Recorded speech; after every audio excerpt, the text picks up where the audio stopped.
ஒரு 45 வயசுலேருந்து 50 வயசு வரை உள்ள பெண்கள், குறிப்பாக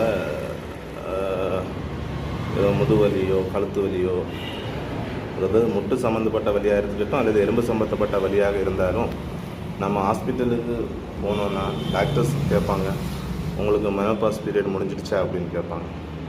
அதுக்கு முக்கிய காரணம் என்னென்னா, மெனோபாஸ் பீரியட் முடிஞ்சிடுச்சுன்னா அவங்களுடைய ஈஸ்ட்ரோஜன் லெவல் கம்மியாகிட்டே இருக்கும்.